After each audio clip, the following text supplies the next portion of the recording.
যে তুমি যে লাইনটা পড়েছো লাইনটা অ্যাবসলিউটলি কারেক্ট যে মসফেট এবং বিজেটির ভিতরে বেসিক পার্থক্য হচ্ছে মসফেট হচ্ছে ভোল্টেজ কন্ট্রোল, বিজেটি হচ্ছে কারেন্ট কন্ট্রোল। কিন্তু এখানে ভোল্টেজ কন্ট্রোল এবং কারেন্ট কন্ট্রোলের সাথে এর ওইভাবে আসবে না, ডিস্টরশনের যে কথাটা আসছে ওইটার পরের হিসাবে আসবে, কিন্তু অ্যাকচুয়াল হিসাব হচ্ছে এর লিনিয়ার রিজনের। তুমি যদি মসফেটের কথা চিন্তা করো, মসফেট দ্রুত টার্ন অন হয়ে যেতে পারে, খুব দ্রুত ফাস্ট অন অফ হয়। সো যদি একটা মসফেটের আইডিভিজি কার বা কি আমি একটা মসফেটের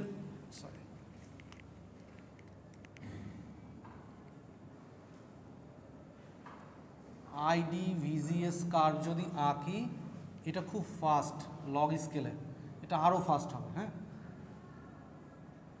সো মোটামুটি এই পার্টটুকু যেটা থাকবে এটা হচ্ছে এর লিনিয়ার রিজন। এই লিনিয়ার রিজনটা আমার অ্যাম্পলিফায়ারের ক্ষেত্রে এই লিনিয়ার রিজন কতটুকু তার উপর ততটুকু ভোল্টেজের রেঞ্জ সে নিতে পারে। মানে এই লিনিয়ার রিজনের ভিতর ভোল্টেজের পার্থক্য কতটা, সেই ভোল্টেজের পার্থক্যটুকু সে অ্যাম্পলিফাই করতে পারে। ওকে, কিন্তু বিজেটির ক্ষেত্রে যদি কালেক্টর কারেন্ট এবং তার ভোল্টেজের একটা ইকুয়েশন দেখা হয় তাহলে এটা অনেকটা মানে অনেক দূর পর্যন্ত এর যে গ্রাফটা অনেকটা ইনপুট ভোল্টেজ নিতে পারে। সো ইনপুট ভোল্টেজের অনেক ভেরিয়েশন থাকতে পারে, সেটা অ্যাম্পলিফাই হয়ও বেশি। এইটা হচ্ছে বেসিক কারণ। আরেকটা জিনিস বলছো যে মসফেটের অ্যাকচুয়ালি গেটে কোনো কারেন্ট থাকে না, সো এখানে ডিস্টরশনের একটা ইস্যু একটা আছে। ওই ইস্যুটার দিকে না গিয়ে এই ইস্যুটাতে সবসময় ফোকাস করবো যে মসফেটের ক্ষেত্রে আমার যে আইডি ভিজিএস গ্রাফ, এই গ্রাফটা খুব স্টিপ, মানে খুব খাড়া। যেহেতু খুব খাড়া, ইনপুটের যে ভোল্টেজটা, এই ভোল্টেজের চেঞ্জটা খুব অল্প হলেই এটা স্যাচুরেট হয়ে যায়। খুব অল্প ভোল্টেজ দিলে এ কিন্তু স্যাচুরেশন, এরপরে গিয়ে কারেন্ট কিন্তু পারবে না। আর স্যাচুরেশনে কখনও অ্যাম্পলিফায়ার ওয়ার্ক করে না, কাজ করে না, এটা হচ্ছে লিনিয়ার রিজনে ওয়ার্ক করে। এই কারণেই হচ্ছে মসফেট এত ভালো ডিভাইস হওয়ার সত্ত্বেও আমরা বিজেটি ইউজ করি অ্যাজ এ অ্যাম্পলিফায়ার হিসেবে, ক্যাসকেড করি, একটার পর একটা ক্যাসকেড করে করে অনেক বড় চেইন বানাই, তারপর আউটপুটটা আমরা নিই। বুঝাইতে পারলাম? এগুলো কিন্তু কমন কোশ্চেন, যদি তুমি ভাইভা বোর্ডে যাও এগুলো নর্মালি তোমাকে জিজ্ঞেস করা হবে। এবং linear reason, saturation reason, active reason বা ওটা কাট অফ রিজন, এই জিনিসগুলো তোমার একটু ধারণা থাকতে হবে। সো আমরা কিন্তু মসফেট দিয়ে তুমি ল্যাবেও কখনো দেখোনি, অ্যাম্পলিফায়ারের আলাদা আলাদা মডিউল পাওয়া যায়, কিন্তু সেই মডিউল ছাড়াও কিন্তু নর্মাল বিজেটি দিয়ে আমি অ্যাম্পলিফায়ার বানাইতে পারি। কারণ ওই অ্যাম্পলিফায়ারের ভিতরে বিজেটি, ডায়োড বা ক্যাপাসিটার এগুলো আছে, এটা ইন্টিগ্রেট করা। অ্যাম্পলিফায়ার সার্কিটটা বিশাল সার্কিট, সেটাকে ইন্টিগ্রেট করে এতটুকু চিপের ভিতরে আনছে, তাই না? আচ্ছা, যাই হোক, এটা হচ্ছে একটা জাস্ট আমাদের একটা জানার একটা কোশ্চেন ছিল। প্রতিটা ক্লাসে আমরা 2-3টা করে, মানে 1-2টা করে এরকম যে একটা জিনিস টিপস শেখার চেষ্টা করব। আচ্ছা, এর আরেকটা জিনিস তোমাদের বলি, এটা হচ্ছে এই কোর্সের বাইরে। ওকে, ডায়োডের ক্ষেত্রে ধরো একটা ডায়োড পিএন জাংশন আছে, পিএন জাংশন বাদে দুটো, একটা পি টাইপ একটা এন টাইপ আছে। যদি আমি দুটোকে অ্যাটাচ করে দেই, is there will be any difference? কোনো কিছু কি ঘটবে? একটা পি টাইপ আছে, একটা এন টাইপ আছে, আমি দুটোকে অ্যাটাচ করলাম, কোনো কিছু কি ঘটবে? আলাদা আলাদাভাবে। একটা পি টাইপ আছে, একটা এন টাইপ আছে, আলাদা আলাদাভাবে রাখলাম। এদেরকে যদি আমি এরকম করে জোড়া লাগাই তাহলে কিছু কি ঘটবে? কিছু কি ঘটবে?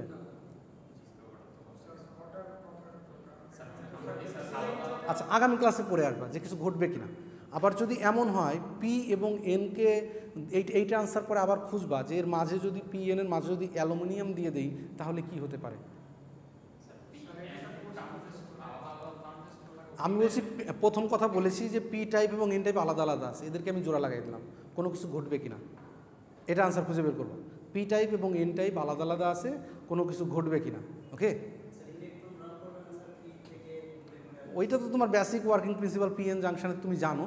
এখন ওইটা জানার পরে এইটা তুমি দেখি আইডেন্টিফাই করতে পারো কি না। ওকে, সো এটা একটা গেল।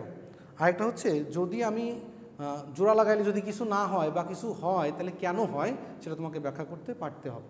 ওকে, আরেকটা জিনিস, যদি পি এবং এনের মাঝে আমি অ্যালুমিনিয়াম দিয়ে জোড়া লাগাই তাহলে কি হতে পারে।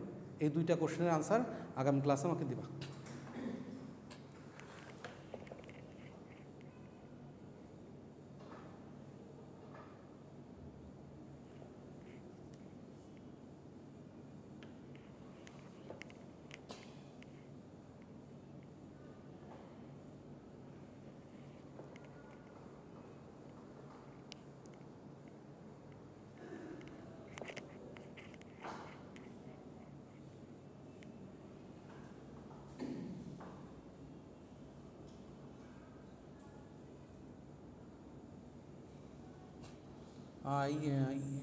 ইয়ে ইসমাইল, তুমি কি পড়াশোনার একটু বাইরে আসছো?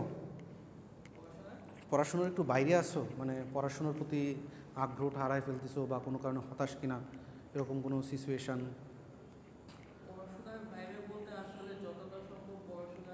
ভিতরে থাকার চেষ্টা করতেছো, আরও একটু আগ্রহ বাড়াইতে হবে। হ্যাঁ, কারণ একটা দুইটা জিনিস দিয়েই হচ্ছে ফাইনালি গিয়ে অনেকগুলো জিনিস জানা হয়, তাই না?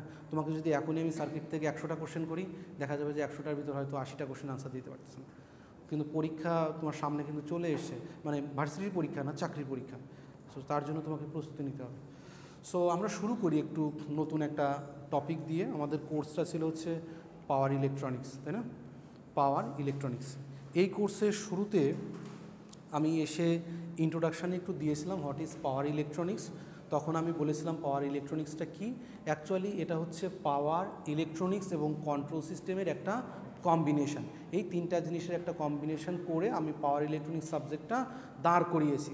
এই পাওয়ার ইলেকট্রনিক্সের একটা যদি বেসিক উদাহরণ দেওয়ার চেষ্টা করি, তাহলে তোমার একটা যে চার্জার আছে, এখন ফাস্ট ওয়ার্ড যে চার্জারগুলো আছে, এটা কিন্তু পাওয়ার ইলেকট্রনিক্স দিয়ে চলে। যদি পাওয়ার ইলেকট্রনিক্স না থাকতো তাহলে তুমি ফাস্ট চার্জার পাইতা না। এটার কিছু কারণ আছে যে কেন পাইতাম না। ওকে, সো আমার এই পাওয়ার ইলেকট্রনিক্স কোর্সটা ডেভেলপ করার অন্যতম উদ্দেশ্য ছিল যে আমার নর্মাল যে সুইচগুলো ছিল, সেই সুইচগুলো কিন্তু হিউজ পরিমাণে পাওয়ার ডিসিপেট করে। সো আমি এমন একটা ইফিশিয়েন্ট ডিভাইস তৈরি করতে যাচ্ছিলাম যে ডিভাইসগুলো আমার ওই পরিমাণে পাওয়ার ডিসিপেট করবে না, আউটপুটটা মোটামুটি ঠিক রাখবে। কিন্তু এই পাওয়ার ইলেকট্রনিক্সের কিছু অসুবিধাও আছে। আমি যখন সিস্টেমে একটা পাওয়ার ইলেকট্রনিক্সের সার্কিট ইউজ করব, তখন সে সিস্টেমে হাই ফ্রিকোয়েন্সির হারমোনিক্স জেনারেট করতে পারে, হাই ফ্রিকোয়েন্সির হারমোনিক্স, যেটা কিন্তু আমার সিস্টেমের ভিতর ঘোরাফেরা করতে পারে। কিন্তু মনে করো আমি একটা ডিসি টু এসি কনভার্টার লাগিয়েছি। আমার পারপাসটা হচ্ছে 220 ভোল্টের এসি বা ফ্রিজটাকে আমার চালানো। আমি যদি এই কনভার্সনটা না করি, তাহলে দেখা গেলো যে 11 কেবি লাইন থেকে হয়তো এটা করতে পারতাম না সাপোজ, বা আমার বেশি ভোল্টেজের লাইন থেকে এটা করতে পারতাম না কোনো কারণে। এখন এই যে আমি কনভার্সনটা করলাম, এর জন্য যে ফ্রিকোয়েন্সিটা জেনারেট হলো, তার জন্য আমার ফ্রিজের কোনো ক্ষতি হবে না, কিন্তু এটা টোটাল ওভারঅল পাওয়ার সিস্টেমের উপর একটা ইম্প্যাক্ট ফেলবে। কত লাইনে যত বেশি হাই ফ্রিকোয়েন্সির রিপল থাকবে, তত লাইনের ক্ষেত্রে ঝামেলা হয়। এটা তুমি পাওয়ার সিস্টেম অ্যানালাইসিস কোর্সের ক্ষেত্রে ফুরিয়ার অ্যানালাইসিস যখন করবা, তখন এই জিনিসগুলো দেখতে পারবা। Okay, so despite of those disadvantages, আমার কিছু সুবিধাও আছে। যেই সুবিধাগুলোর জন্য আমি চেষ্টা করতেছি ওই অসুবিধাগুলো মিনিমাইজ করে যেন এই সুবিধাগুলো ম্যাক্সিমাইজ করা যায়। এটা থাকবে হচ্ছে সলিড স্টেট কিছু ডিভাইস দিয়ে, কিছু পাওয়ার জেনারেশন ট্রান্সমিশনের জন্য, এবং কিছু কন্ট্রোল সিস্টেমের ইস্যু থাকবে এখানে। ওকে, সো কন্ট্রোল সিস্টেমের ইস্যুটা হচ্ছে সবথেকে বেসিক। এই জিনিসটা যদি তুমি না পারো, তাহলে পাওয়ার ইলেকট্রনিক্স তোমার একদমই বোরিং লাগবে। এইটার উদাহরণ দিতে গিয়ে আমি বই থেকে এই ফ্লোচার্টটা নিয়েছি। ওরা একটা ডায়োডের ট্রায়েকের মতো করে দেওয়ার চেষ্টা করছে, ডায়োড কন্ট্রোল ডায়োড, যেটা এটা দিয়ে গেট দিয়ে আমি ডায়োডের অন অফ করতে পারি। ওকে, আমি এখানে এটা হচ্ছে অ্যানোড, এটা হচ্ছে ক্যাথোড, কারেন্টটা এদিক থেকে ওদিকে যাবে। ওকে, সো আমি যদি হাই পাওয়ারটা ট্রান্সফার করতে চাই অ্যানোড থেকে ক্যাথোডে, এবং সেটা হাই ইফিশিয়েন্ট ওয়েতে, তাহলে বলবো এখানে পাওয়ার ট্রান্সমিশন হচ্ছে। এবং যদি হাই ইফিশিয়েন্টলি করতে চাই, তাহলে ইলেকট্রনিক্সের ইউজ হচ্ছে। এবং এটা কন্ট্রোল করার জন্য মাঝে কিছু কন্ট্রোলিং ইউনিট থাকে। এই তিনটার কম্বিনেশন হচ্ছে আমার পাওয়ার ইলেকট্রনিক্স। ওকে, ডান। এখন এই পাওয়ার ইলেকট্রনিক্সের ভিতরে কী ধরনের ডিভাইস থাকতে পারে, তার বা কী ধরনের কাজ হয়ে থাকে, তার একটা নমুনা এখানে দেওয়া হচ্ছে। Types of power electronics circuits, কী ধরনের পাওয়ার ইলেকট্রনিক্সের সার্কিটস থাকতে পারে। একটা হতে পারে ডায়োড রেকটিফায়ার্স, মানে এটা হচ্ছে কমন একটা জিনিস। একটা ডায়োডকে আমি খুব বেশি ইউজ করি এসি থেকে ডিসিতে কনভার্ট করার জন্য। সো কমন সার্কিট পাওয়ার ইলেকট্রনিক্সের, একটু আগে যেটা চার্জারের উদাহরণ দিলাম। পাওয়ার ইলেকট্রনিক সার্কিটের আরেকটা বৈশিষ্ট্য আছে, আমরা নর্মালি যে কোনো সার্কিটের গ্রাউন্ড সেম রাখি, through the circuit ground same থাকে, কিন্তু পাওয়ার ইলেকট্রনিক্সের সার্কিটের গ্রাউন্ড আলাদা আলাদা থাকে। যে কন্ট্রোল ইউনিটের সঙ্গে পাওয়ার ইউনিটের গ্রাউন্ড কখনোই সেম হয় না। আমি যেটা দিয়ে কন্ট্রোল করব আর যেখান দিয়ে পাওয়ার ট্রান্সফার করব, এই দুটার গ্রাউন্ড আলাদা আলাদা হয়। স্যার এটা কীভাবে কাজ করে? এটা ওয়ে আছে। যদি আমি গ্রাউন্ড আলাদা না করি, ইন দ্যাট কেস কোনো ক্ষেত্রে যদি ফল্টি সিচুয়েশান আসে, সেক্ষেত্রে ওই পাওয়ারের যে গ্রাউন্ডটা, ওই গ্রাউন্ডে যদি অধিক কারেন্ট আসে, তাহলে কন্ট্রোল ইউনিটটাকে আমার ধ্বংস করে ফেলতে পারে। পুরো বার্ন আউট করে ফেলবে, কারণ আমার কন্ট্রোল ইউনিট মিলি অ্যাম্পসের মতো এই রুমের মধ্যে আওয়াজটা বেশি হচ্ছে, শব্দটা বেশি শোনাচ্ছে। আচ্ছা, কন্ট্রোল ইউনিট সাধারণত নর্মালি হচ্ছে খুব লো রেঞ্জের কারেন্টগুলো নিয়ে ডিল করে। সেমিকন্ডাক্টর যে ডিভাইসগুলো থাকবে খুবই কন্ট্রোল ইউনিটে লো কারেন্ট আমি ডিজার্ভ করি। এখানে যদি কোনো কারণে হাই কারেন্ট চলে আসে তাহলে সেটা পুড়ে যায়। এই জন্য আমি অবশ্যই পাওয়ার যে সেক্টর, পাওয়ারের যে ইউনিটটা থাকবে আর কন্ট্রোলের যে ইউনিট থাকবে আলাদা আলাদা করে আমি এদের গ্রাউন্ড রাখবো, যাতে দুটো কোনোভাবেই ম্যাচ না হয়ে যায়। আমার যদি পাওয়ার ইউনিট পুড়েও যায়, কন্ট্রোল ইউনিট যাতে না পুড়ে, আইসোলেশনটা রাখা হয়। দ্যাটস পুরো এটার একটা কারণ আছে, এটা একটা উদাহরণ, তুমি একটা ভালো কোশ্চেন করেছো। দেখো, আমাদের কিছু ইউনিভার্সাল চার্জার পাওয়া যায় এখন, তাই না? যে কোনো পোর্টে দাও, তুমি 50 হার্জে দাও, যেমন বাংলাদেশ, ইন্ডিয়া বা ইউরোপের ক্ষেত্রে 50 হার্জ দাও, তুমি এই চার্জারটা আমেরিকাতে নিয়ে যাও 60 হার্জ, ওদের টার্মিনাল ভোল্টেজও আলাদা। এখন আমার যে ইউনিভার্সাল চার্জার আছে, আমি বাংলাদেশেও চার্জ করতে পারবো, আমি আমেরিকাতেও চার্জ করতে পারবো। কিভাবে? এখানে কিছু কন্ট্রোল ইউনিট ব্যবহার করা হয়। আমি বললাম ওই যে কন্ট্রোল ইউনিট, আমি যখন চার্জারটা প্লাগ ইন করলাম, আমি কত ভোল্টে আসি ও সেটা প্রথমে মেজার করবে যে আমি এত ভোল্টে আসি। সে এত ভোল্টের জন্য আমার আউটপুট রেফারেন্স ভ্যালু কত আসা উচিত, ওর রেফারেন্স ভ্যালু দেওয়া আছে যে 80 ভোল্টের জন্য রেফারেন্স ভ্যালু এত থাকে। তাহলে ওইটা এখন ট্র্যাক করে যে এখন 80 ভোল্ট পেয়েছি আমি, তাহলে আমার আউটপুটে যে ভোল্টেজটা আসছে এই ভোল্টেজটা হয়তো 3 ভোল্টের ব্যাটারিকে চার্জ করার জন্য এখনও অ্যাপ্রোপ্রিয়েট ভোল্টেজ আসে নাই। কারণ 220 ভোল্ট দিলে হয়তো আমি আউটপুটে 5 ভোল্ট পাই, সেই 5 ভোল্ট দিয়ে ব্যাটারিকে আমি চার্জ করতে পারি। কিন্তু 80 ভোল্ট হয়ে গেলে আউটপুটে তো 5 ভোল্ট আসার কথা না, কারণ 220 ভোল্টের জন্য তো 5 ভোল্ট আসছে। জেনারেল হিসাব এইখানেই কন্ট্রোল ইউনিটের কাজ। ও দেখবে যে 80 ভোল্টের জন্য যদি 3 ভোল্ট পাই, আমি এখন পেয়েছি 80 ভোল্ট, কন্ট্রোল ইউনিট কমান্ড করবে আমার ওই সুইচিংটাকে, এখন সুইচিং পিরিয়ডটাকে বাড়াই দিব। এখন আমি সুইচিং পিরিয়ডটাকে বাড়াই দিব। আগে সুইচিং পিরিয়ডটা কম ছিল, আমি এখন সুইচিং পিরিয়ডটা বাড়াবো। যদি বাড়াই তাহলে আউটপুটটা ওই 80 ভোল্টের জন্য 5 ভোল্টই হয়ে যাবে। বুঝাইতে পারলাম? সো যদি ভোল্টেজ কমে যায়, কারেন্ট বেড়ে যাওয়ার অপশন থাকবে না, কারণ আমার কন্ট্রোল ইউনিট আছে। কারণ যদি ভোল্টেজ কমে গিয়ে কারেন্ট বেড়ে যায়, সেক্ষেত্রে আমার ডিভাইসটা পুড়িয়ে যাবে। তা তো হবে না, কারণ ব্যাটারিকে খুব কন্ট্রোলড ওয়েতে চার্জ করা হয়। যদি 1 অ্যাম্পস করে কারেন্ট নেয় একটা ব্যাটারি, 1 অ্যাম্পস করেই দিতে হবে। ব্যাটারির কিছু স্পেশাল বৈশিষ্ট্য আছে। একটা ব্যাটারি 12 ভোল্টের একটা ব্যাটারি ম্যাক্সিমাম 14.4 ভোল্টস হতে পারে তার আউটপুট ভোল্টেজ চার্জ দেওয়ার সময়, আর মিনিমাম 10.5 বা 4 এরকম হতে পারে, এর মাঝে এই রেঞ্জে। আবার কারেন্টের রেটিংও দেওয়া থাকবে। কারেন্টের রেটিং মনে করো যদি 100 অ্যাম্পিয়ারের battery at the rate of 10 hour, তার মানে 10 ঘন্টায় এটাকে ফুল চার্জ করা যেতে পারে। 1 ঘন্টায় ফুল চার্জ করা যাবে না। 10 ঘন্টায় ফুল চার্জ করা গেলে ম্যাক্সিমাম 10 অ্যাম্পিয়ার দিয়ে চার্জ করতে পারো। 1 ঘন্টায় 100 অ্যাম্পিয়ার দিয়ে তুমি চার্জ করতে পারবে। এটা করলে ব্যাটারির যে ইলেকট্রোলাইট থাকবে সেটা এভাপোরেট হবে, এবং ব্যাটারির যে আমার গ্রিড আছে, যে লেড অ্যাসিড ব্যাটারি হলে গ্রিডের সঙ্গে তো ওটা লাগানো থাকে, ওটা খসে খসে পড়ে যাবে। সো ব্যাটারির লাইফ সাইকেল কমে যাবে। অনেক ইস্যু আছে। হ্যাঁ,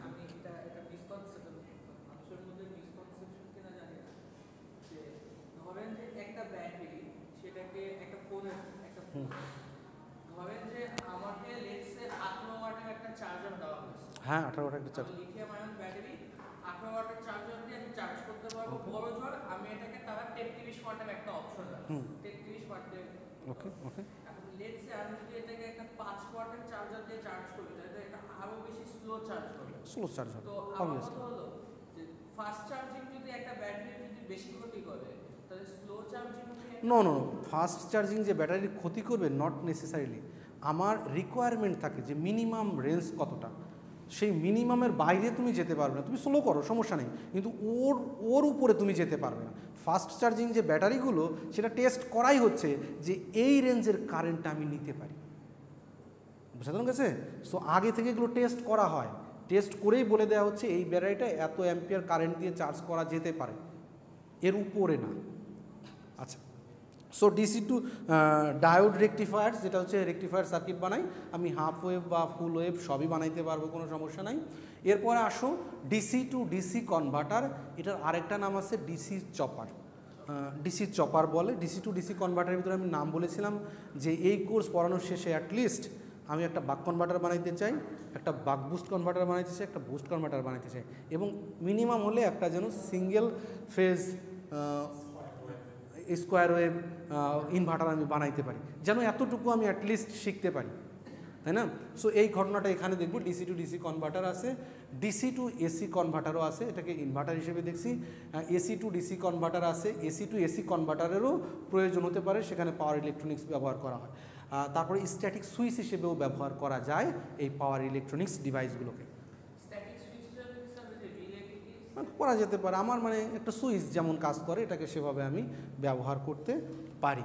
ওকে, এখন এখানে দেখানোর চেষ্টা করছি যে পাওয়ার সেমিকন্ডাক্টরের কয়েকটা ভাগ দেওয়ার চেষ্টা করছি। কিছু কিছু পাওয়ার ইলেকট্রনিক্সের ডিভাইসগুলো কিছু ম্যাটেরিয়াল দিয়ে তৈরি করলে এক ধরনের ভোল্টেজ সে স্ট্যান্ড করতে পারে, আবার কিছু কিছু আছে অনেক বেশি ভোল্টেজ স্ট্যান্ড করতে পারে।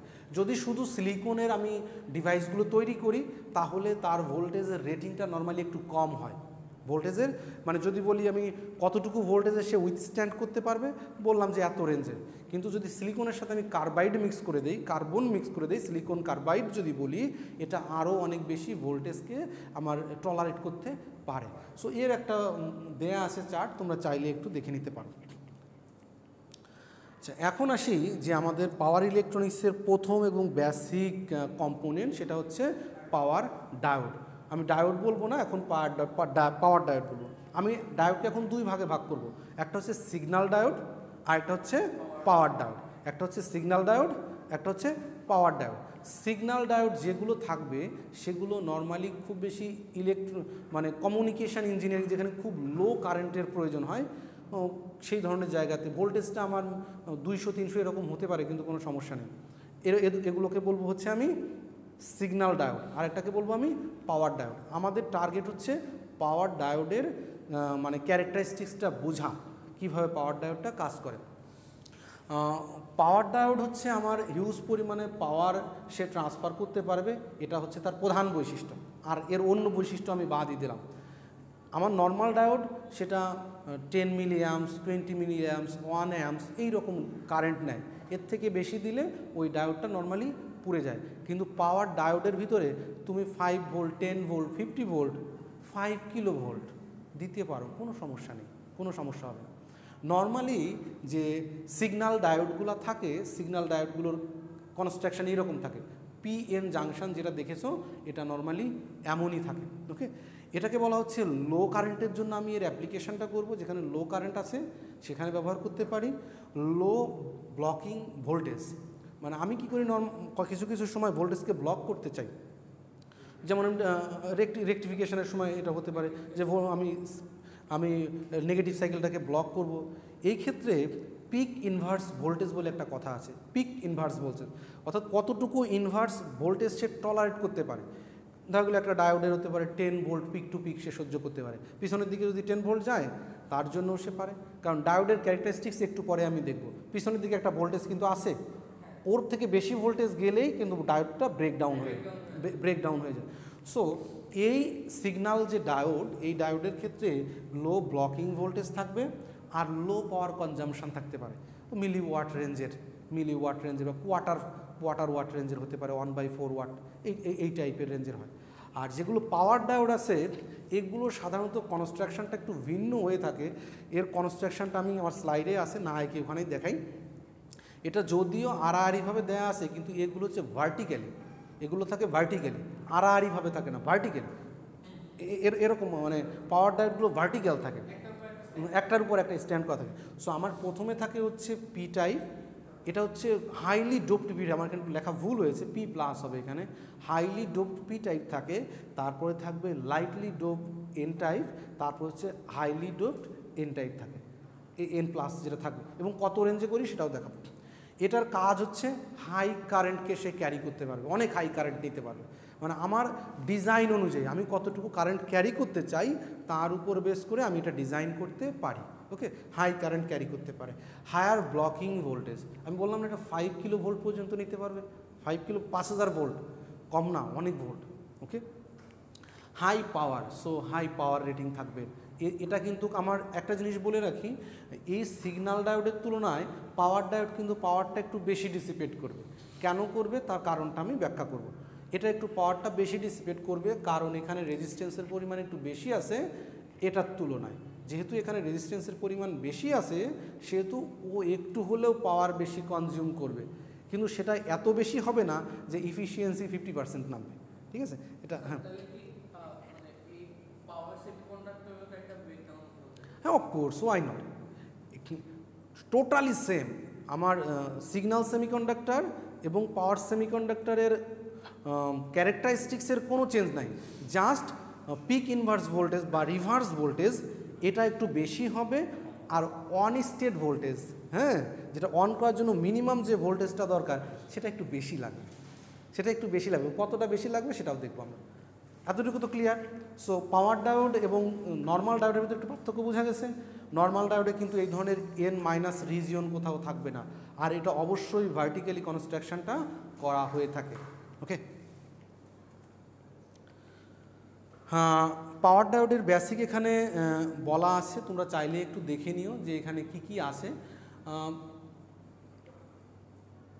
এর কিছু উদাহরণ বা অ্যাপ্লিকেশান দেয়া আছে, এটা লার্জ পাওয়ার ক্যারি করার জন্য ব্যবহার, মানে একই কথা বারবার, আমি জাস্ট তোমাদের পড়ার সময় যাতে এই তথ্যগুলো ভুলে নাও যাও এই জন্য আমি লিখে রেখেছি। এখন এই পাওয়ার ডায়োডের আমি ক্লাসিফিকেশান করতে পারি তিনভাবে এই পাওয়ার ডায়োডের ক্লাসিফিকেশানটা করা যায়। একটাকে বলা হয় general purpose PN junction diode, কিন্তু এটা পাওয়ার ডায়োডই হবে, মানে হাই কারেন্ট সে নিতে পারবে কিন্তু জেনারেল ফাংশনের জন্য। আরেকটা হচ্ছে fast recovery diode. Fast recovery diode, এই রিকভারি জিনিসটা কি এখনই তুমি বুঝবা না, তোমাকে আমি একটু পরে বোঝাবো। মানে এটা দিয়ে বোঝানো হয় ডায়োডটা কত দ্রুত অন অফ হয়, ফাস্ট রিকভারি মানে সে অনেক ফাস্ট অন অফ হতে পারে। ওকে, সো কিছু কিছু স্পেশাল কেস আছে যেখানে ফাস্ট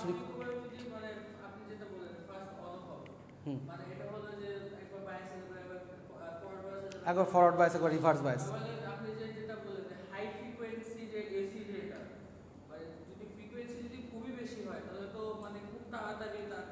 হ্যাঁ ওইটা আসবে একটু পরে আসবে, আমি আসছি ওখানে। আর হচ্ছে শকলি ডায়োডও আছে, যে এই তিনটা ধরনের পাওয়ার ডায়োড বাজারে কিনতে পাওয়া যায়। তুমি যদি চাও এর ডায়োডের নাম্বারও আছে, তুমি চাইলে স্পেসিফিক নাম্বার এবং স্পেসিফিক পারপাসের কথা বললে ওরা দিবে। ওকে, তুমি বলবো জেনারেল পারপাস ডায়োড বললে এটার আবার ফাস্ট রিকভারি টাইম একটু বেশি থাকে, ডায়োডটা স্লো অন অফ হয়। ওকে, তার প্রপার্টিসটা আমরা একটু দেখি। জেনারেল পারপাস পিএন জাংশন ডায়োডের ক্ষেত্রে বলা হচ্ছে used in low frequency application due to high recovery time. বলছে এটা লো ফ্রিকোয়েন্সির অ্যাপ্লিকেশানে আমি ব্যবহার করতে পারবো, হাই ফ্রিকোয়েন্সির অ্যাপ্লিকেশানে এটা ব্যবহার করতে পারবো না, কারণ এটার ফাস্ট রিকভারি টাইমটা নেই। যেহেতু ফাস্ট রিকভারি টাইমটা নেই, এটা অন থেকে অফ হওয়ার আগেই অন হয়ে যাবে হয়তো, কারণ রিকভারি টাইম তো নেই। আমাকে তো ডায়োডটা অন অফ হওয়ার কথা ছিল, যেহেতু এটা ফাস্ট রিকভারি না, অন হয়ে অফ যে হবে, অফ না হয়ে সে অনই থাকে, আরেক স্টেট পাবে না। সো এটা ফাস্ট রিকভারি টাইম নেই, এই জন্য লো ফ্রিকোয়েন্সিতে এগুলো আমি অ্যাপ্লাই করব। ওকে, আচ্ছা লো ফ্রিকোয়েন্সি এর অ্যাপ্লিকেশান আছে, it capable to handle low to high amount of current, এটা অল্প থেকে বেশি পরিমাণ কারেন্ট হ্যান্ডেল করতে পারবে। আরেকটা বলছে voltage rating are from 5 volt to 5 kilo volt 50 volt 50 volt থেকে 5 কিলো ভোল্ট পর্যন্ত এর রেঞ্জটা হতে পারে। ওকে, এটা ছিল আমার হচ্ছে জেনারেল পারপাস ডায়োড। সো তোমার কিন্তু পারপাসটাকে বুঝতে হবে, তুমি কোন পারপাসে এই ডায়োডটা ইউজ করতে চাচ্ছ। যেখানে হাই ফ্রিকোয়েন্সির দরকার সেখানে কিন্তু এই ডায়োড তুমি কোনোভাবেই ইউজ করতে পারবে না, যদি বাজার থেকে কিনে আনো তাহলে ভুল হয়ে যাবে। এখন হচ্ছে fast recovery diode, low recovery time as compare to general purpose diode. এটার রিকভারি টাইমটা অল্প compare to general purpose diode, অনেক দ্রুত আমি এটাকে অন অফ করতে পারি। সো হাই ফ্রিকোয়েন্সিতে এটা ব্যবহার করতে পারবো, এবং এর অ্যাপ্লিকেশানটা হবে হচ্ছে কোথায়, যে পাওয়ার কনভার্সনের ক্ষেত্রে, যে চপারের কথা বলতেছি, আবার এসি টু ডিসি কনভার্সনের কথা বলতেছি, যেখানে ইনভার্টারের কথা বলতেছি, এই সমস্ত জায়গায় হাই ফ্রিকোয়েন্সির দরকার, সেই হাই ফ্রিকোয়েন্সিতে কিন্তু এই ধরনের ডায়োড ইউজ করতে হবে। ফাস্ট রিকভারি টাইম ডায়োড, তোমাদের নাম বলতে হবে ফাস্ট রিকভারি টাইম ডায়োড, এবং সাথে সাথে তার সিরিয়াল নাম্বারটাও বলতে হবে। ওকে, শকলি ডায়োড, এই শকলি ডায়োড আমি একটু আগে বলে এসেছিলাম যে পাওয়ার ডায়োডের ক্ষেত্রে নর্মালি এর আমার অন করার জন্য যে ভোল্টেজটা দিতে হয় এই ভোল্টেজটা একটু বেশি, এটা 1 ভোল্ট 2 ভোল্ট এই রেঞ্জের হয়ে থাকে। জেনারেল পারপাস ডায়োডের ক্ষেত্রে 1 volt 2 volt, fast recovery time ডায়োডের ক্ষেত্রে 1 ভোল্ট 2 ভোল্ট এই রেঞ্জের হয়ে থাকে। কিন্তু এই শকলি যে ডায়োডটা আছে এর স্পেশাল কিছু ফিচার আছে, এটা 0.3 ভোল্ট থেকে 4 ভোল্টের মাঝেই অন হয়ে যেতে পারে। মানে নর্মাল সিলিকন যে ডায়োড ছিল সেটা কিন্তু 0.7 ভোল্টে অন হতো, 0.7 ভোল্টে অন হতো, তাই না? আমি কোনটার কথা বলছি সেটা হচ্ছে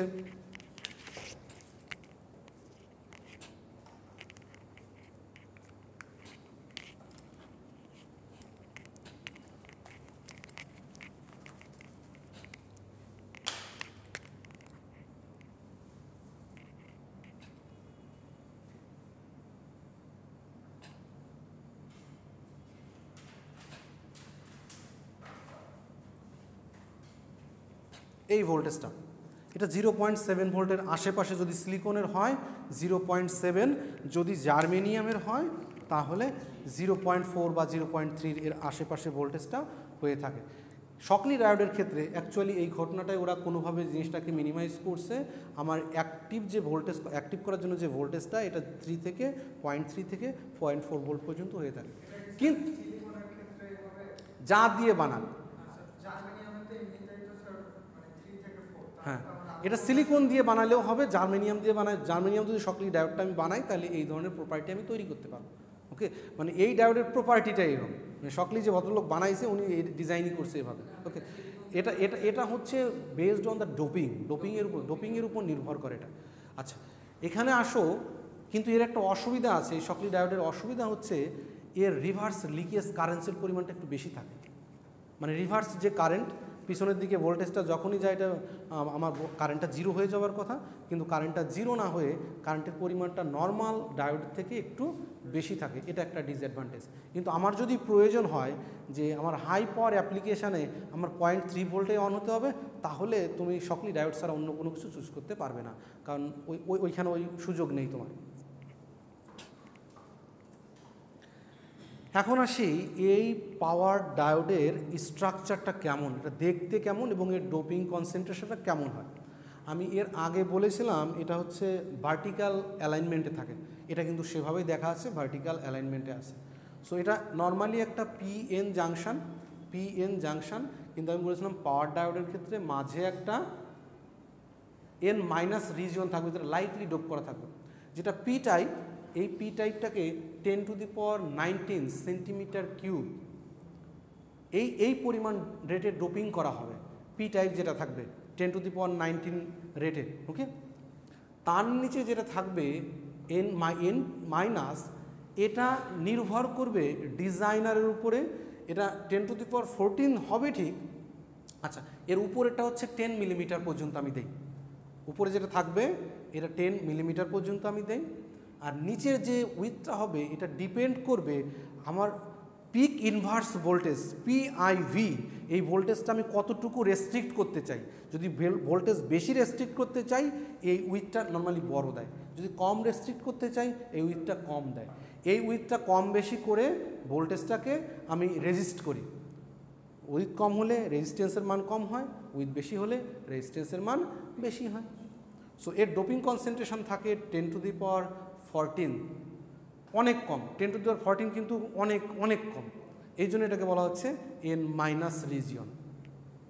তারপরটা যেটা এনডি, যেটা হচ্ছে ইলেকট্রনের সংখ্যা, 10⁻19 দিয়ে আমি ডোপিং করব। যদি এইভাবে অ্যারেঞ্জমেন্টটা করি এটা একটু বড় হয়ে থাকে, নর্মালি 250 থেকে 300 মিলিমিটার পর্যন্ত হয়ে থাকে। ওকে, 250 থেকে 300 মিলিমিটার পর্যন্ত এই উইথটা হয়ে থাকে। ওকে, এছাড়াও এর এই ব্যারিয়ারে এক ধরনের কোটিং ইউজ করে, সেটা পরে দেখতেছি, এবং এর সারফেসেও এক ধরনের কোটিং দেওয়া হয় যাতে ভোল্টেজটা আরও বেশি উইথস্ট্যান্ড করতে পারে। ওকে, সো এটা ছিল একটা পাওয়ার ডায়োডের ফিজিক্যাল স্ট্রাকচার। তোমাকে যদি বলা হয় একটা পাওয়ার ডায়োডের ফিজিক্যাল স্ট্রাকচার আঁকো, তাহলে এটা তোমাকে আঁকতে হবে। এটা কিন্তু নর্মাল পিএন জাংশন যেভাবে কাজ করে সেভাবেই কাজ করবে। শুরুতে তৈরি করার সময় এখান থেকে পি টাইপের হোলগুলো এদিকে ডিফিউজ হবে, এখান থেকে ইলেকট্রনগুলো ওদিকে ডিফিউজ হবে, কিন্তু এদিকে যতটুকু পেনিট্রেট করবে মানে ইলেকট্রনগুলো এদিকে যতদূর যাবে হোলগুলো অনেক বেশি চলে আসবে, সো ডিপ্লেশন উইথটা বড় হবে। নর্মাল ডায়োডের তুলনায় ডিপ্লেশন উইথটা বড় হবে, কারণ এখানে তো অল্প সংখ্যক এন টাইপ আছে, সো এখান থেকে একটা গেলে ওখান থেকে 10টা চলে আসে, বুঝাইতে পারলাম? সো এখান থেকে একটা গেলে অনেকখানি জায়গা ফাঁকা হয়ে যায়, কিন্তু ওখান থেকে 10টা আসলে অল্প একটু জায়গা ফাঁকা হয়, এটাই হচ্ছে রিজন। সো এর ডিপ্লেশন উইথটা বড় হয়, যেহেতু ডিপ্লেশন উইথটা বড় হয় সেহেতু এই কারণটার জন্যই আমার পিক ইনভার্স ভোল্টেজ ওই 5 কিলোভোল্ট পর্যন্ত নিতে পারবে, বুঝাইতে পারলাম? আসলে এই উইথটা চেঞ্জ করেই আমি পিক ইনভার্স ভোল্টেজটা কম বেশি করতে পারি। অ্যাজ এ ডিজাইনার হিসেবে, as a power diode designer হিসেবে তোমার যদি কখনো বলা হয় যে এই পরিমাণ ভোল্টেজের রেটিং তোমার দেয়া হলো, তুমি এটা বানাও, তখন তোমাকে ডিজাইন করতে হবে। এর আরও কিছু জিনিস আছে, সেগুলো একটু পরে দেখাচ্ছি, স্পেসিফিক্যালি তখন আসতে হবে আমাদের। ওকে, আচ্ছা, পাওয়ার ডায়োড এবং নর্মাল ডায়োডের ভিতরে আমার সিম্বলের কোনো চেঞ্জ নাই, সিম্বল যেমন আছে এটা তেমনই থাকবে। ওকে, শুধু এর নাম্বারটা দেখে আমি বলতে পারবো এটা পাওয়ার ডায়োড না নর্মাল ডায়োড। এখানে সেই একই জিনিস, জাস্ট আমি দেখিয়েছি জিনিসটা, ওই জিনিসটাই এখানে আঁকা হয়েছে, এর কোনো ভ্যারিয়েশন নেই। এখন এই ডায়োড বানানোর জন্য সেই ইলেকট্রনিক্স 1-এ আমি পড়েছিলাম, ডায়োড বানানোর জন্য যে সিলিকন নেই, সেই সিলিকনটা হচ্ছে গ্রুপ 4-এর মৌল। সেই গ্রুপ 4-এর মৌলের সঙ্গে 5 এবং 3-এর মৌলের ডোপিং করে আমি পিএন জাংশন তৈরি করি। এটা জাস্ট রেখেছি যে তোমাদের একটু স্মরণ করে দেওয়ার জন্য, এটা এই কোর্সের কোনো অংশ না, জাস্ট তোমাদের দেখানোর জন্য। এখন আসি পিএন জাংশন এবং এর ওয়ার্কিং প্রিন্সিপালটা কীভাবে কাজ করে, জাস্ট একটু টাচ করে দেওয়ার জন্য। নর্মালি আমার একটা পি টাইপ আছে, হ্যাঁ এটা ওটা আমি বলবো না, এটা কীভাবে কাজ করে সেটা। সো একটা পি টাইপ একটা এন টাইপ আছে, এটাকে যখন আমি জোড়া লাগিয়ে দেই তখন পি থেকে হোলগুলো এন টাইপে আসে, এন থেকে হোল ইলেকট্রনগুলো পি টাইপে আসে, এটাই তো, এতটুকু হয়। এই ঘটনাটা কি আজীবন চলে না কত সময় চলে? টাইমের কি কোনো লিমিটেশন আছে?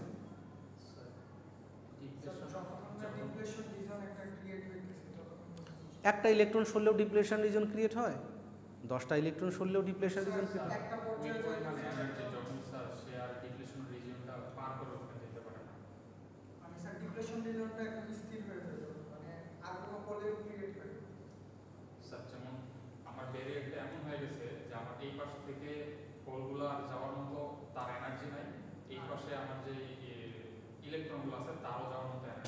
আচ্ছা, তাহলে এইটা যদি আমি একটু আঁকার চেষ্টা করি, তাহলে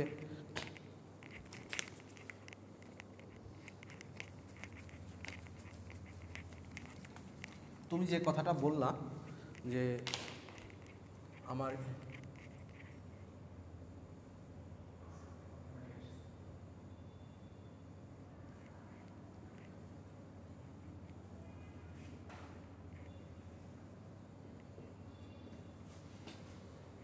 পি এবং এন এন, হ্যাঁ, সো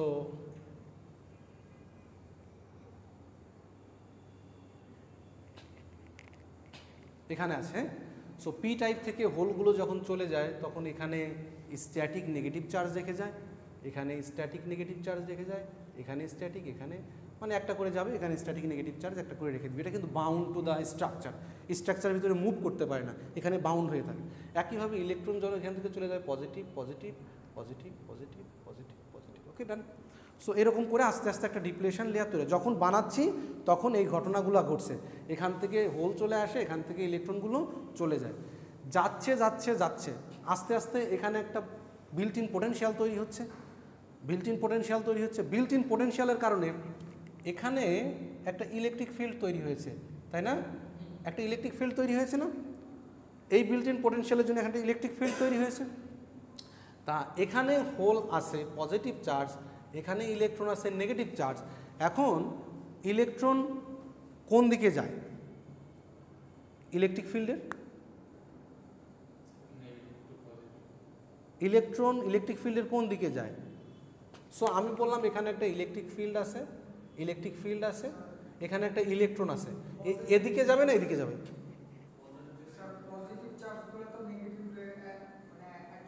রিয়াজ এটা একদম বেসিক জিনিস বাবা, এই জিনিস যদি তোমার মাথায় না থাকে তাহলে কীভাবে হবে? ডান থেকে বামের দিকে যাবে না, বাম থেকে ডানের দিকে যাবে?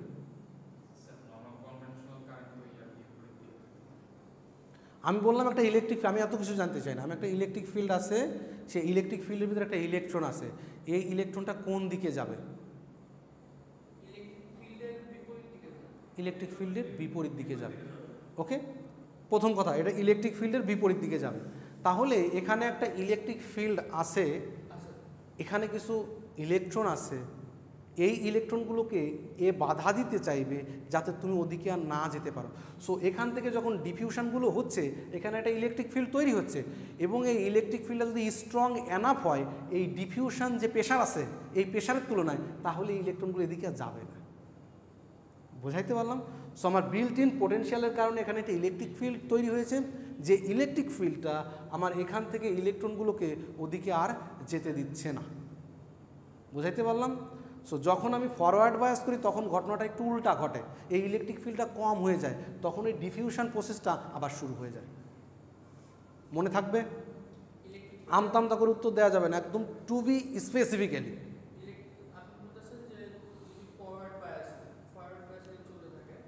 তাহলে তখন আমি ইলেকট্রিক ফিল্ড অ্যাপ্লাই করবো এদিকে, উল্টার দিকে, কারণ এদিকে পজিটিভ, এদিকে নেগেটিভ আমি অ্যাপ্লাই করি,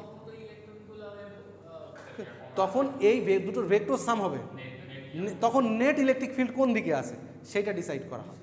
ওকে, সো এই জিনিসগুলো একদম বেসিক জিনিস, এই জিনিসটা ভুললে চলবে না, যে এটার ডিফিউশন হয় কীভাবে, ডিফিউশন প্রসেসটা আজীবন তো চলে না, কিছু সময় চলে বন্ধ হয়ে যায়, কারণ ওর ভিতরে একটা পোটেনশিয়াল তৈরি হয়েছে যেটার নাম হচ্ছে VBI, বিল্ট ইন পোটেনশিয়াল, যেটাকে বলে বিল্ট ইন পোটেনশিয়াল। পোটেনশিয়াল আসছে মানে সেখানে একটা ইলেকট্রিক ফিল্ড আছে, ওই ইলেকট্রিক ফিল্ডটা আমার ডিফিউশন প্রসেসটাকে বন্ধ করে রেখেছে। আচ্ছা, তাহলে এখানে এই ঘটনাগুলো ঘটছে, এখানেও ঠিক পাওয়ার ডায়োডের ক্ষেত্রে বা নর্মাল ডায়োডের ক্ষেত্রে একই ঘটনাটা ঘটবে। এখানে ডিফিউশন প্রসেস হবে, ডিফিউশন প্রসেস হওয়ার পরে একটা ডিপ্লেশন লেয়ার তৈরি হবে, ওই ডিপ্লেশন লেয়ারটাই হচ্ছে আমার নর্মাল সিগন্যাল ডায়োডের ক্ষেত্রে ডিপ্লেশন লেয়ারটা একটু কম হয়, আর পাওয়ার ডায়োডের ক্ষেত্রে বেশি হয়।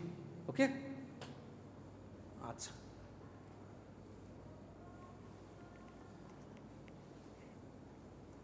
এখন আসি এই লার্জ পাওয়ার হ্যান্ডেল করতে পারার জন্য তার আরও দুইটা কাজ করা হয়। পাওয়ার ডায়োডের ক্ষেত্রে আরও দুইটা জিনিস ইনসার্ট করা হয়, একটাকে বলা হয়েছে ইউজ গার্ড রিংস, একটা রিং ব্যবহার, একটা রিংয়ের মতো একটা ব্যবহার করা হয়, আমার যে N+ রিজিয়ন আছে ওই N+ রিজিয়নের পাশে একটা গার্ড রিং ব্যবহার করা হয়। এবং আগে দেখায় আসলাম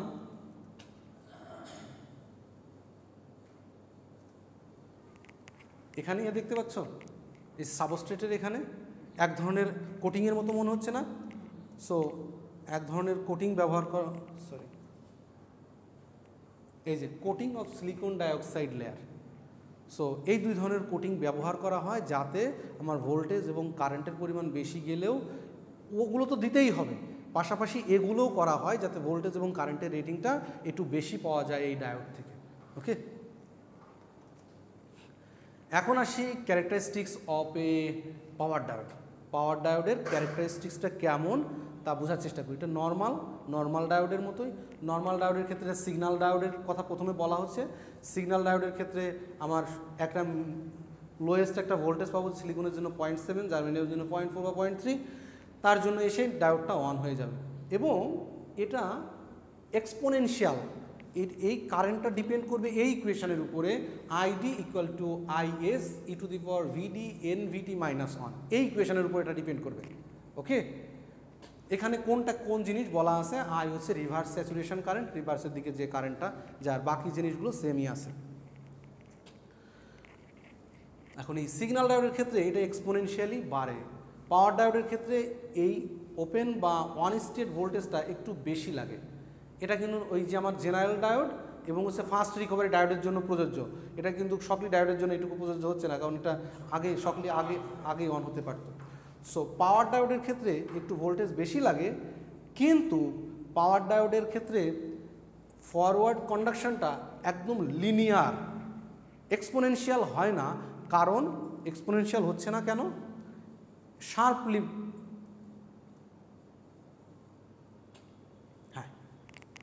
এখানে এন মাইনাস রিজিয়ন ব্যবহার করা হয়েছে, সো এখানে একটু রেজিস্ট্যান্সের পরিমাণ বেশি আছে। যেহেতু রেজিস্ট্যান্সের পরিমাণ বেশি আছে, রেজিস্ট্যান্সের ভিতর কারেন্ট এবং ভোল্টেজের রিলেশনশিপ হচ্ছে linear relationship, not exponential. So আমার পাওয়ার ডায়োড যেটা থাকবে, সেই পাওয়ার ডায়োডের ক্ষেত্রে কারেন্টটা একদম লিনিয়ারলি বাড়বে, এক্সপোনেনশিয়াল কার্ভ পাওয়া যাবে না, একদম স্টিপ গেলে খাড়া চলে গেছে। এক্সপোনেনশিয়াল তো একটু বাঁকা হয়ে ওঠে না, ওই টাইপের কোনো ফিনোমেনা পাওয়া যায় না পাওয়ার ডায়োডের ক্ষেত্রে, একদম স্টিপলি ওঠে লিনিয়ারলি। ওকে, এই জন্য এই কথাটা এখানে বলা হচ্ছে কোথায়,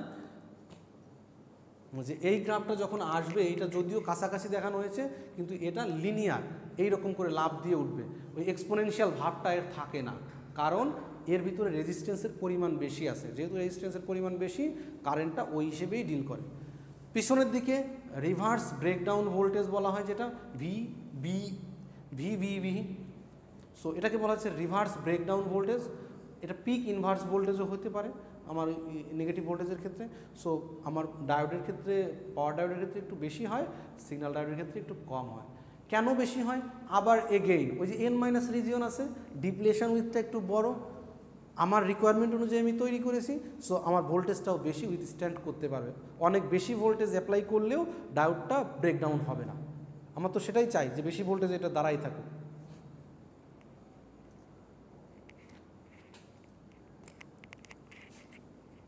এখানে ওই জিনিসগুলো একটু সামারাইজ করে দেয়া আছে, তোমরা একটু দেখে নিও যে কী কী জিনিস দেয়া আছে এখানে।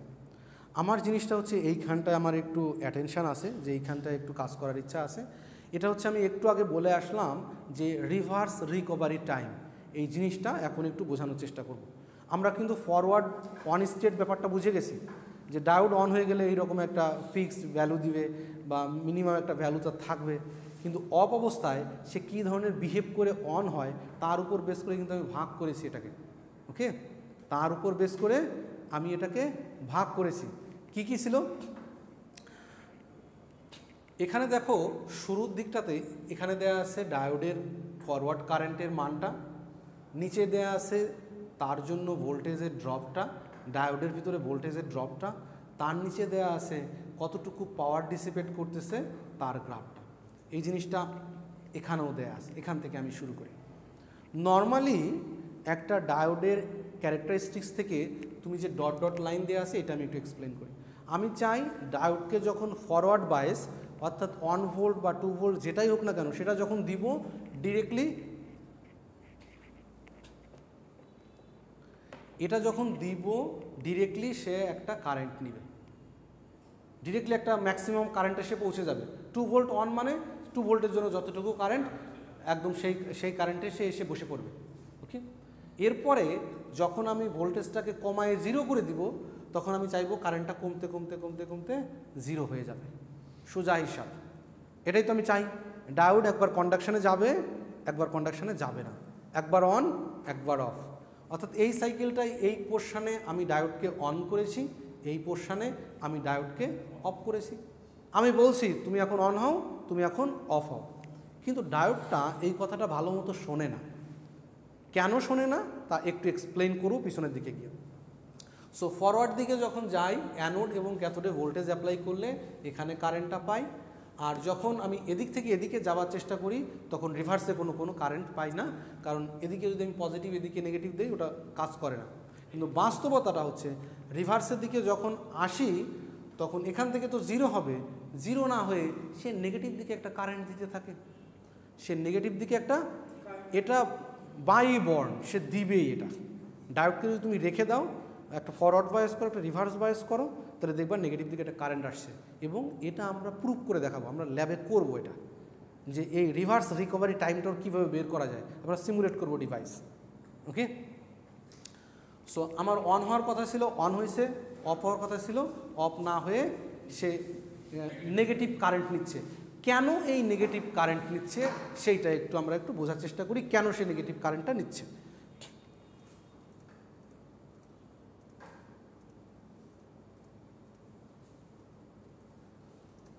এটা তো একটা ডায়োডের সিম্বল, এটা তো একটা ডায়োডের সিম্বল। ওকে, সো যখন এখানে পজিটিভ এখানে নেগেটিভ বায়াস আমি করেছি, তখন ইলেকট্রনগুলো এদিকে যাচ্ছে, হোলগুলো এরকম আসছে, আসা যাওয়া করতেছে, হোলগুলো এদিকে, ইলেকট্রনগুলো ওদিকে যাচ্ছে। তার মানে কিছু চার্জ ওর ভিতরে ঘোরাফেরা করতেছে, ঠিক আছে। সো চার্জ ঘোরাফেরার ফলে একটা অন স্টেট কারেন্ট ডিরেক্টলি আমি পেয়ে গেছি, ঠিক আছে। কিন্তু যখন অফ স্টেটে চলে যাই, এর ভিতরে যে চার্জগুলো ছিল স্টোরড অবস্থায় ছিল, তো চার্জ তো আমি জিরো করতে পারি নাই, আমি ভোল্টেজ জিরো করে দিয়েছি, এর ভিতর চার্জ তো জিরো করতে পারি নাই। চার্জ যেহেতু জিরো করতে পারি না, এই ডিপ্লেশন লেয়ারে যে চার্জগুলো ছিল সে ফ্লো করা শুরু করবে উল্টার দিকে, কারণ ভোল্টেজ আমি রিভার্স করে দিয়েছি, সে মাইনরিটি ক্যারিয়ারের জন্য উল্টা দিকে ফ্লো করা শুরু করবে।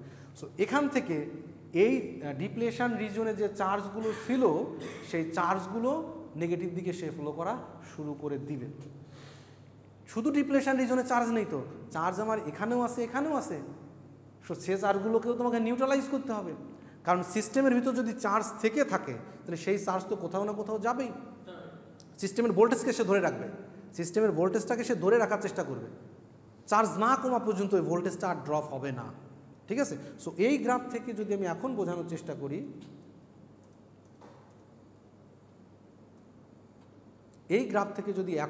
সেটা এইখান থেকে ওদিকে একটু পরে যাচ্ছি। সো এদিকে আসবে, সো রিভার্স, ভোল্টেজটা এখন রিভার্স করে দিয়েছি, কারেন্টটা জিরো হয়ে যাওয়া উচিত। কারেন্ট জিরো হচ্ছে না, কারণ ডিপ্লেশন রিজনে কিছু চার্জ আছে, সেই চার্জ আমার নেগেটিভ দিকে ফ্লো করা শুরু করে দিছে, ওকে। এটা ডিপ্লেশন রিজনের চার্জ। আর ডিপ্লেশন রিজন বাদে এন রিজন এবং পি রিজনে যে চার্জগুলো ছিল সেগুলোও তো আমার নিউট্রালাইজ হতে হবে, সেগুলো আস্তে আস্তে কমতে শুরু করছে এখানে। এটা হচ্ছে তার ম্যাক্সিমাম কারেন্ট, নেগেটিভ দিকে ম্যাক্সিমাম কারেন্ট এই পর্যন্ত আসবে।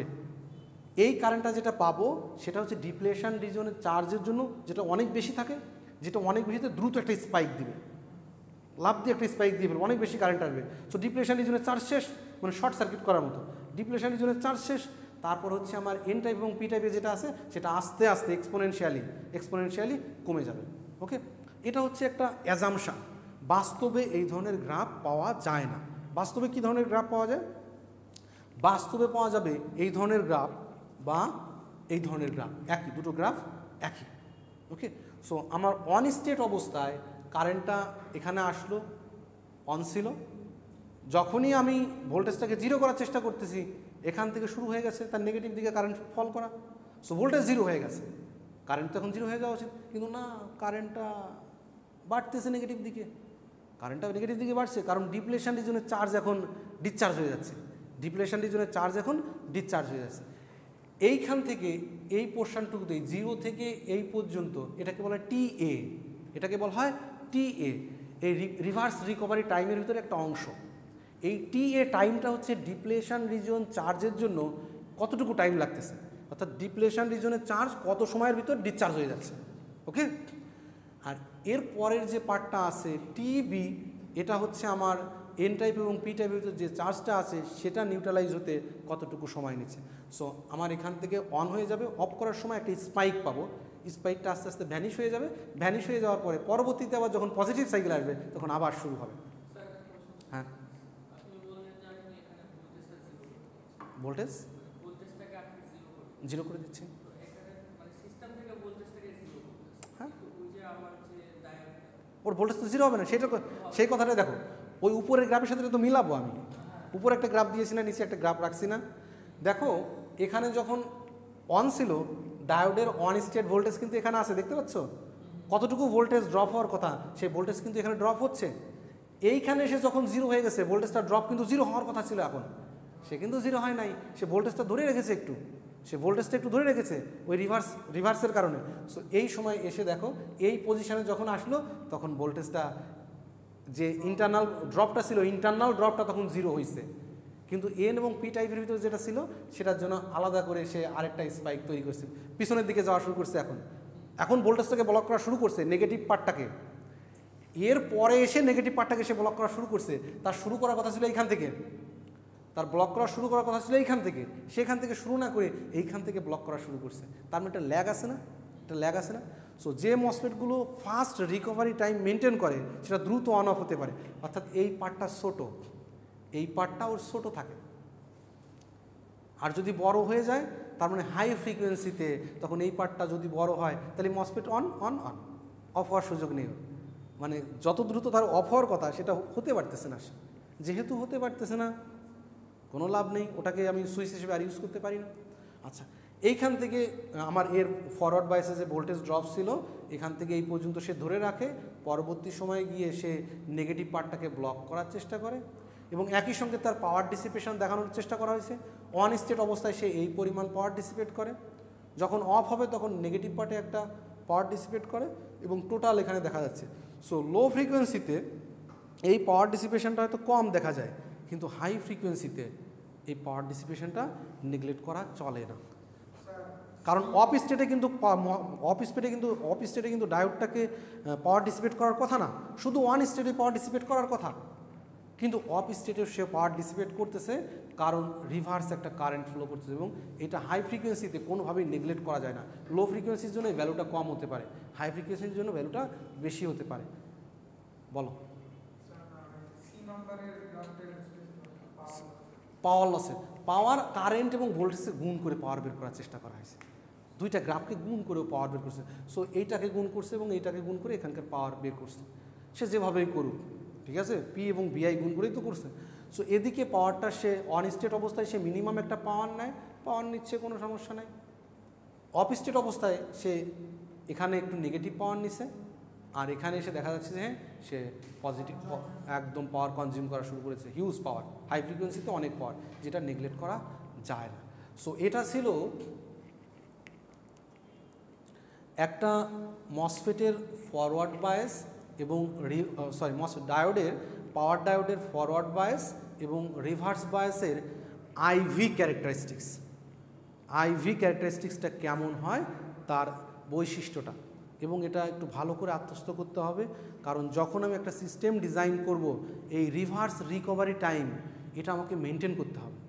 রিভার্স রিকভারি টাইম যদি আমি মেনটেন না করতে পারি, তাহলে যে সিস্টেমে ডিজাইন করি না কেন ওই সিস্টেমের কোথাও না কোথাও ভুল হয়ে যেতে পারে। কারণ আমি চাচ্ছি সুইচিংটা ঘটুক, কিন্তু সুইচিং কিন্তু ঘটবে না যদি রিভার্স রিকভারি টাইমটা সঠিকভাবে মেনটেন না হয়। ওকে, তাহলে আমরা যে বলি ডায়োড অন স্টেটে কারেন্ট নেয়, অফ স্টেটে কারেন্ট নেয় না বা পাওয়ার নেয় না, কথাটা ঠিক না। এখন দেখতে পাচ্ছি এটা কিন্তু নিচ্ছে, এটা কিন্তু নিবে, ঠিক আছে। সো রেকটিফায়ার যখন ডিজাইন করি তখন আমার হিসেব থাকে যে এই ডায়োডটা মানে ওর অফ স্টেটে কী পরিমাণ পাওয়ার ডিসিপেট করবে তার একটা হিসাব করি। যদি বেশি পরিমাণ পাওয়ার ডিসিপেট করে ওর ডিসিপেশনের তুলনায়, তাহলে ওটা পুড়ে যাবে। ওই একই জিনিস এখানে দেখানো হয়েছে, TRR রিভার্স রিকভারি টাইম, এই জিনিসটা দুই জায়গায় আমি দেখিয়েছি। এখানে দুইটা জিনিস বলা হচ্ছে, একটা হচ্ছে সফট রিকভারি, একটা হচ্ছে অ্যাড্রাপ্ট রিকভারি বা ফাস্ট রিকভারি। এই সফট রিকভারি বা অ্যাড্রাপ্ট রিকভারি এটাকে ডিফাইন করা হয় এস দিয়ে, সফটনেস, যে কত ফাস্ট বা কত স্লো এটা হচ্ছে। ওকে, সো TRR যেটা ছিল আমার TRR, এটা হচ্ছে আমার TA প্লাস TB এর কম্বিনেশন, দুইটা যোগফল, তো রিকভারি টাইম দুইটার যোগফল। এই TA হচ্ছে আমার ডিপ্লেশন রিজনের চার্জের জন্য, আর এটা হচ্ছে আমার পি টাইপ এন টাইপের ভিতরে যে চার্জটুকু ছিল সেটুকু ডিসচার্জ হওয়ার জন্য। ওকে, এখন এই দুইটা রেশিওকে সফটনেস বলা হচ্ছে, S equal to TB by TA। এটা 0 থেকে 1 এর ভিতরে হতে পারে, এটা 0 থেকে 1 এর ভিতরে হতে, এর ক্যালকুলেশনটা আমি দেখাবো। TB না TA আগে হবে এটা দেখতে হবে। সো মসফেটটা ফাস্ট রিকভার করবে নাকি একটু লেট রিকভার করবে তা নির্ভর করবে এই এসের উপরে। এসের মান যদি অন হয় তাহলে এটা ফাস্ট রিকভার করবে, আর এসের মান যদি অনেক থেকে ছোট হয় তাহলে এটা ডিলে রিকভার করবে, মানে রিকভার করতে সময় নেবে। এসের মান যত কম হবে, মানে পাওয়ার ফ্যাক্টরের মতো অনেকটা, হ্যাঁ, এটা যত কম হবে পাওয়ারটা বেশি টানবে। ওকে, সো এই টাইম বেশি নিবে, এসের মান যত কম হবে টাইমটা তত বেশি নিবে। ওকে, সো এটা মনে রাখবা, সফট রিকভারি মানে হচ্ছে এটা ফাস্ট অন অফ হতে পারবে, এসের মান ইউনিট অন, আর সফট রিকভারি মানে হচ্ছে এসের মান 1 থেকে কম হবে, মানে যাই হোক 0.9 হোক, 0.7 হোক, 0.3 হোক, মানে এটা কম হবে একটা ভ্যালু। আর অ্যাড্রাফট মানে ফাস্ট রিকভারি, দ্রুত রিকভার করবে, 1-এর সমান হবে, 1-এর থেকে বড় হবে না এই ভ্যালুটা কখনোই। ওকে, সো এই ক্যালকুলেশনগুলো কিভাবে আমার ডিপ্লেশন রিজনে কি পরিমাণ চার্জ আছে, অর্থাৎ এই রিজিয়নটাতে কি পরিমাণ চার্জ স্টোর অবস্থায় আছে, সেই চার্জটা আমাকে ক্যালকুলেট করতে পারতে হবে।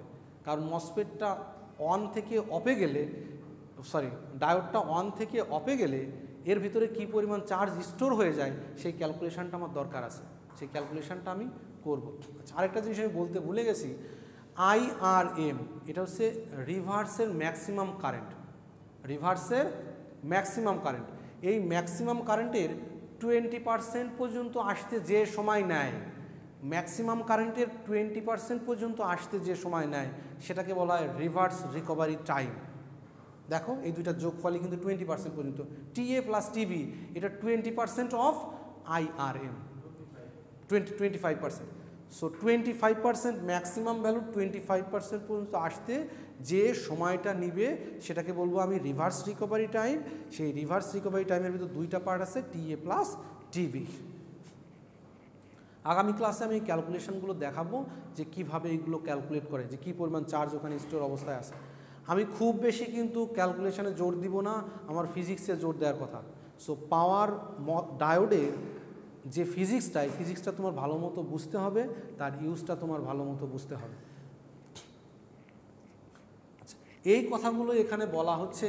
TA যে ডিপ্লেশন রিজনের চার্জটা রিমুভ হতে কত সময় নিচ্ছে, TB সেমিকন্ডাক্টর লেয়ারের ভিতরে চার্জটা রিমুভ হতে কত সময় নিচ্ছে, এবং পাওয়ার লসটা সে ক্যালকুলেট করছে। একই জিনিস সে ঘুরে ফিরে দেখানোর চেষ্টা করছে। ওকে, সফটনেস TB/TA S এখানে দেওয়ার চেষ্টা করছি। So S factor. So recovery can be abrupt or smooth as shown figure 5। আগের ফিগারে দেখিয়েছি যে এই রিকভারিটা দ্রুতও হতে পারে আবার স্লোও হতে পারে। ওকে, এটাকে S দ্বারা প্রকাশ করা হয় softness factor S equal to TB/TA। এটার ম্যাক্সিমাম ভ্যালু হতে পারে অন লো অসিলেটরি রিকভারি, অসিলেশনটা কম থাকবে, লো অসিলেশনটা থাকবে, আস্তে ধীরে ফাস্ট রিকভার হবে। অন থাকলে ফাস্ট রিকভার হবে, ঠিক আছে। অন থাকলে এটা আস্তে ধীরে হবে না, স্পাইকের মতো দিবে, ফাস্ট অসিলেশন। আর যদি 1-এর থেকে কম হয় তাহলে এটা লো অসিলেশন দিবে। ওটা হচ্ছে ফাস্ট অসিলেশন, এটা হচ্ছে লো অসিলেশন দিবে। এটা মোটামুটি 5000 ভোল্ট পর্যন্ত, 50 ভোল্ট থেকে 5000 ভোল্ট পর্যন্ত যেতে পারে, একই কথা এখানে বলা আছে। এই জিনিসটার একটা এক্সাম্পল আমি এখানে একটু দেওয়ার চেষ্টা করেছি যে ঘটনাটা কি ঘটে যদি আমি একটা সার্কিটে পাওয়ার ডায়োড ইউজ করি।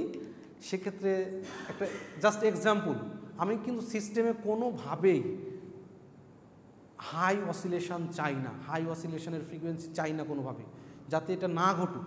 এটা যদি ঘটে সিস্টেম ঝামেলায় পড়বে, কারণ হাই অসিলেশন মানেই সিস্টেম হাই ফ্রিকোয়েন্সি নিয়ে কাজ করছে। সো হাই ফ্রিকোয়েন্সির জন্য তাকে তৈরি করা হয়নি। ওকে, সো আমি এখানে একটা বিজেটি রেখেছি, এটা বিজেটি না IGBT। বিজেটি হলে লাগানো থাকতো একদম, তাই না? বিজেটি হলে লাগানো থাকতো একদম। সো এখানে এটাকে অন করার চেষ্টা করছি, এখানে একটা ইন্ডাক্টর রেখেছি, এখানে একটা পাওয়ার ডায়োড রেখেছি, এবং এর আউটপুটটা আমি দেখার চেষ্টা করতেছি, এর আউটপুটটা এবং কারেন্টটা দেখার চেষ্টা করতেছি। এটা হচ্ছে তার আউটপুট কারেন্ট, এটা হচ্ছে তার আউটপুট ভোল্টেজ। ওকে, সো কারেন্টের কথায় প্রথমে আসি। যখন এখানে কোনো ভোল্টেজ নেই তখন কারেন্টটা সুন্দর মতো জিরো আসে, কারেন্টটা তখন সুন্দর মতো জিরো আসে। ডায়োড কিন্তু তখন অন ছিল, এই কন্ডিশনের ক্ষেত্রে ডায়োডটা অন ছিল। যেভাবেই হোক প্রথম কন্ডিশনের জন্য যখন এখানে জিরো, ডায়োডটা তখন অন ছিল।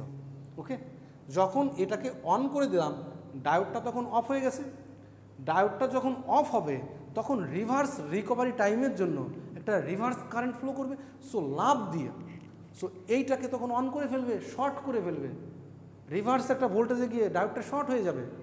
সো কারেন্টটা ইন্ডাক্টরের ভিতর না গিয়ে হঠাৎ করে রেজিস্টারের ভিতর দিয়ে পাস হয়ে যাবে। বোঝাইতে পারলাম? কারণ ওই রিভার্স ভোল্টেজ, হ্যাঁ ডায়োড কিন্তু এখান থেকে তো পাস হওয়ার কথা না।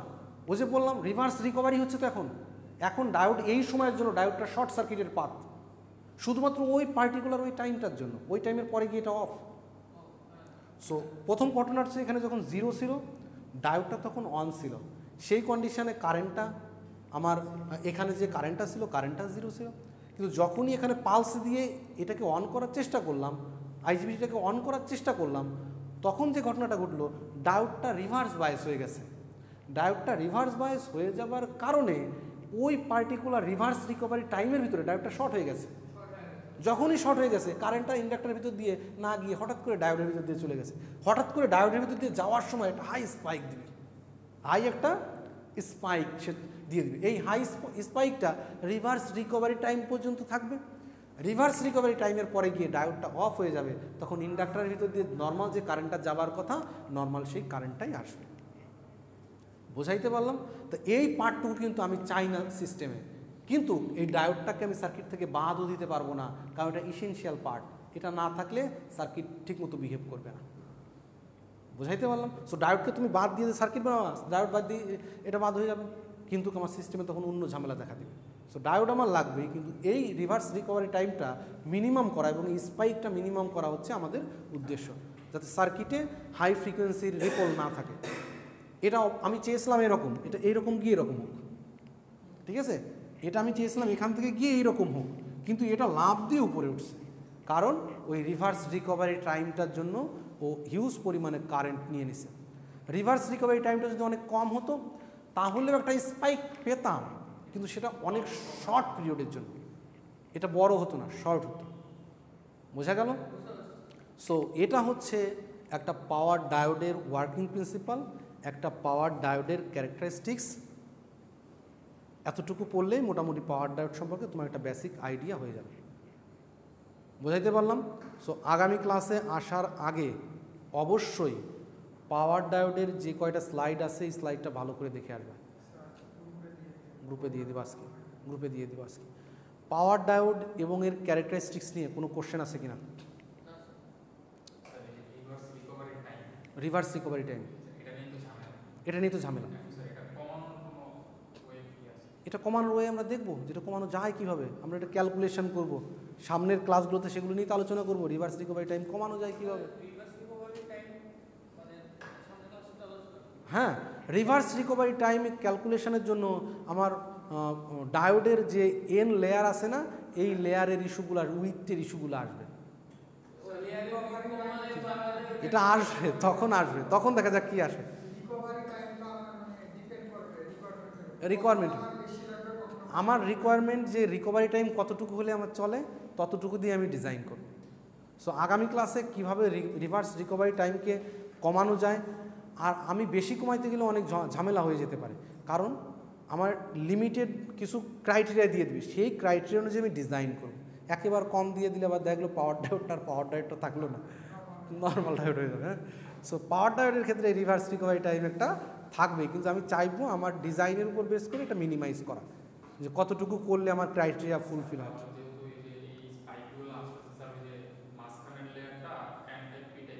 হ্যাঁ, ওই কম বেশি করলে এই স্পাইকের কতটুকু চার্জ স্টোর হবে তা নির্ভর করবে ডিভাইসের ফিজিক্যাল স্ট্রাকচারের উপরে।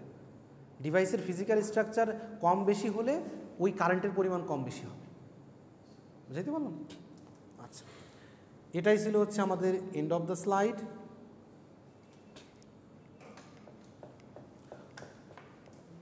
আমরা ক্লাস অল্প নেই, অল্প পড়ি, কিন্তু যেটুকু পড়ি যেন সেটুকু একটু বুঝে পড়ি, মাথায় যেন থাকে। মাথায় যদি না থাকে